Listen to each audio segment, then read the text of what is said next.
to briefly reflect on how Marlboro education helped to shape and influence her or him. One virtue of smallness is that we know what most of our 2,400 alumni are doing. This year, I'm pleased to introduce Katherine Partington, who graduated only 4 years ago and is involved in a vibrant arts organization founded by another alumna, Sarah Coffey, who is here today. By way of background, Sarah graduated 24 years ago from the World Studies program with a plan of concentration in anthropology and dance, preparing her for a career in presenting the arts that requires creative thinking and clear writing. From 1998 to 2011, Sarah served as a trustee of the college. In 2006, she founded the Vermont Performance Lab, which does something unique, giving performing artists the time and space to conduct their own research and experiments and situating their creations in the midst of rural community life. Marlboro College and VPL, as it is known, are partners in hosting residencies and research, resulting most recently in Aime Gordon's play, Not What Happened, which premiered last spring. It is in this creative context that Sarah met Katherine Partington when she was still a student of dance, film, and political theory. As Sarah says, Katherine stood out. She was always willing to sweep the floor, put up posters, and participate in workshops and discussions. She was curious and interested.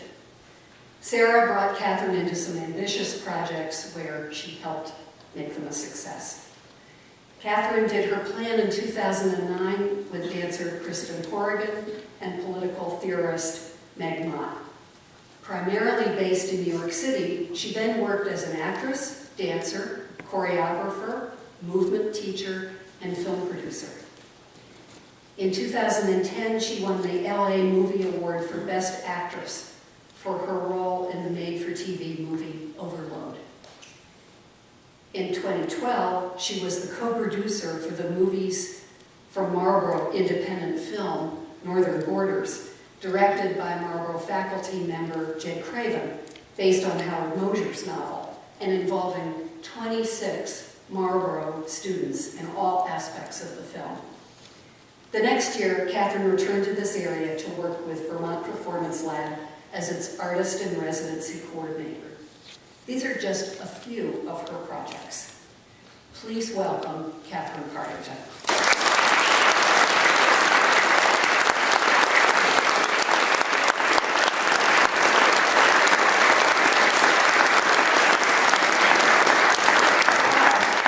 Thank you very much for the lovely introduction, Ellen. It is an honor and absolute pleasure to be here. I am particularly excited to have this opportunity to welcome the incoming undergraduate students of Marlboro College. Welcome to Marlboro College. This is a magical place, and I get so excited when I think about everything that you are about to discover here. As Ellen mentioned, I recently graduated from Marlboro College in 2009, so really just 4 years ago. I graduated actually at a very difficult time when job prospects were bleak. My fellow graduates and I were pretty nervous. We didn't know if we would find work or what exactly Marlboro College had given us. We were questioning, how will my education here transfer into the world? How will I make money? Well, now that it's 4 years later, it is my pleasure to let you know that what you learn at Marlboro College does translate into the pragmatic world. It does lead to a paying job, and it is more than likely that this paying job will be in a field that you are passionate about. I know that this may sound like a lie,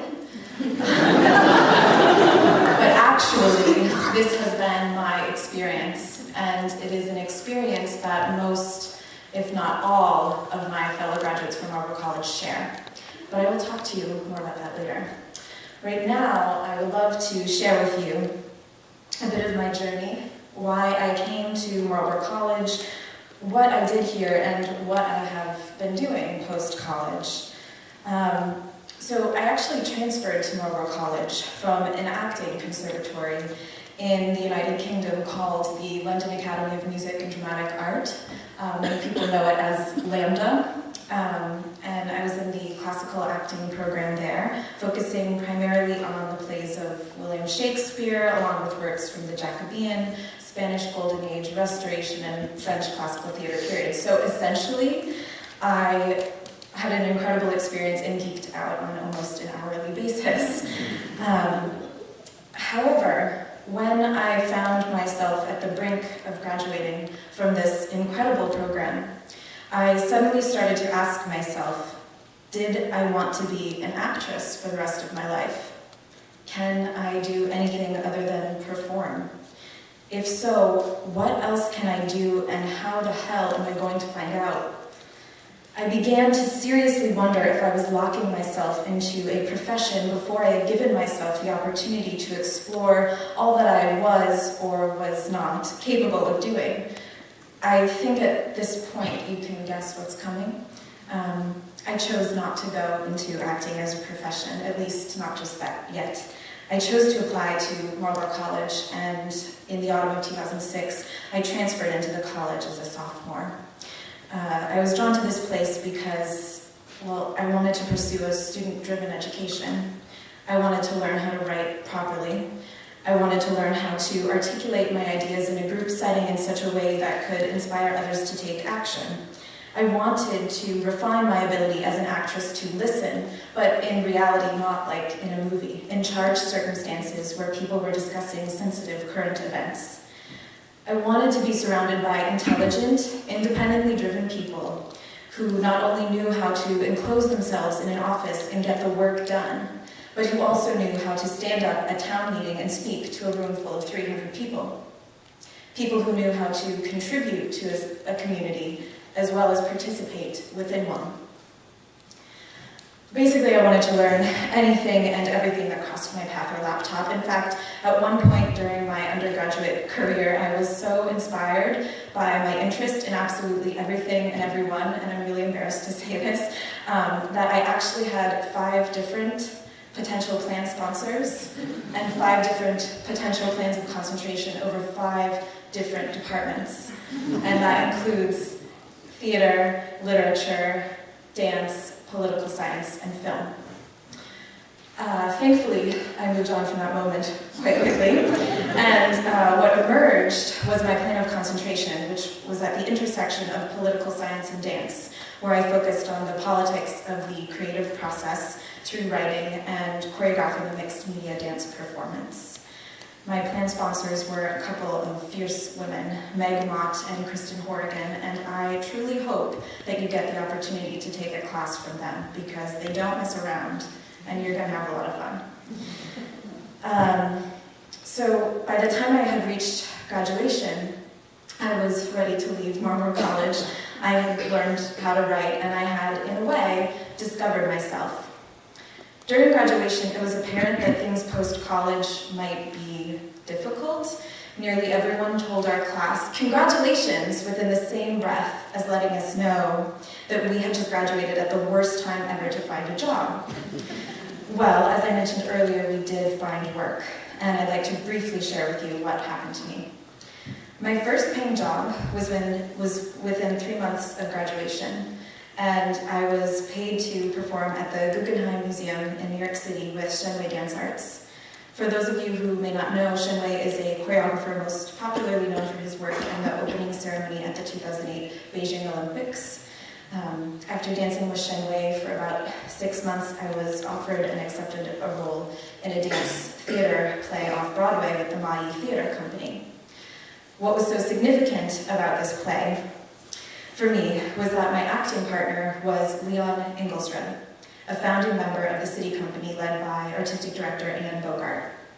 I actually wrote about Anne Bogart in my plan of concentration, and Anne herself attended the opening night of the play. So this was an incredibly exciting experience for me as a recent college graduate to have one of the theorists I quoted in my plan watch me dance and act in my first off-Broadway play, and hopefully it went okay.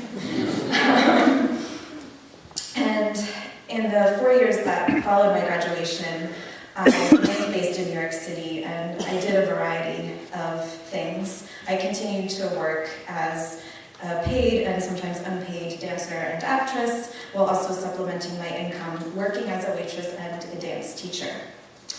I acted in a couple of feature films, a mini television series, and I danced and performed all over Manhattan and Brooklyn. In 2011, I began to choreograph again, and my work was presented at the Center for Performance Research, the Brooklyn Arts Exchange, and the Dumbo Dance Festival. In addition, just last year, I had the incredible opportunity to return to Marlboro College and take on the role of co-producer on the movies from Marlboro independent feature film, Northern Borders, directed by Marlboro College professor Jane Craven. This past autumn, I directed my first short dance film that was actually shot outside in the middle of Hurricane Sandy. One might say that I was inspired by Jane Craven's desire to shoot a movie in the middle of a Vermont winter, but I think I will leave those stories of adventurous filmmaking to another time. In essence, since graduation, I have worked as a performer, teacher, waitress, choreographer, and in dance, theater, and film production departments. I have not attempted to attain a specific title or know my exact path and trajectory. If anything, I have resisted being placed in a category. But if I had to give myself a category or title or explain what motivates me, at this moment I would describe myself as a movement-based artist with a passion for social entrepreneurship through the arts and the intention of continuing to leap down the path that I'm already on. Currently, I am in post-production on my dance film, and I'm dancing for a choreographer locally named Michael Bodell, and I have moved to Vermont in February of 2013 to work for Sarah Coffey at Vermont Performance Lab as the artist residency coordinator.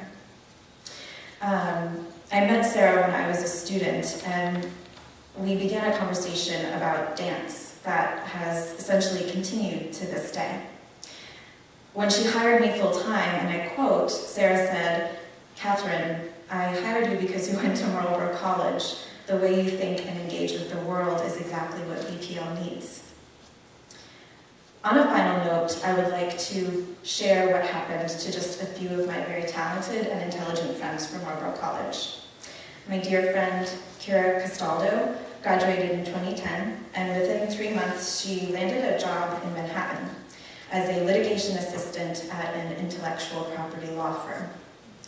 Yesterday was her first day at the Johns Hopkins Bloomberg School of Public Health, where on a full scholarship she will be receiving her Master of Public Policy with a concentration in media literacy. Sophia Cleary graduated in 2010 and within 3 months was enrolled at NYU's MA Performance Studies program. And she just a few days ago finished a month-long artist residency in the Catskills called the Shandaken Project as one of their 2013 artists in residence. And finally, one of the rock stars from my class, Michael Mocker, graduated in 2009 and within 3 months landed a paid internship at the Huffington Post. Over the course of the past 4 years, he was promoted 4 times. And just actually 6 months ago, he transitioned out of the Huffington Post to become the associate publisher at the AWL, that's AWL, which is an online independent publishing platform. In addition, one of Michael's other projects is producing a web short for the television network ABC. Perhaps you've heard of it. Michael will be producing this web short for ABC alongside Marlboro College graduate and web short videographer Patrick Kennedy and former Marlboro College student and web short director John Thorson. I could go on and on and on. These are just a few of the amazing people that recently graduated from Marlboro College. There are many others that you will hear about or encounter throughout your time here. And I would like to enthusiastically encourage you all to do exactly what you came here to do. Take charge of your education and find out what enlivens you. Participate in this community and bring what you learn out into the world during your time here. Take on a summer internship, engage with the Southern Vermont community, and feel free to contact either myself or other Marlboro College graduates with questions.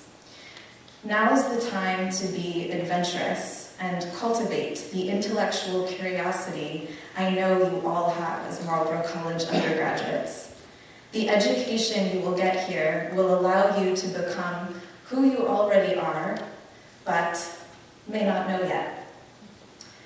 After Marlboro College, you will be able to invent a career or pursue whatever career you may want, or simply chase after an idea and belief. This place is full of driven people, from the students to the faculty, staff, and administration, who have a hell of a lot of integrity and gumption. It is different from other colleges, and it is so exciting to welcome you into this stimulating environment. I wish you all a successful undergraduate experience.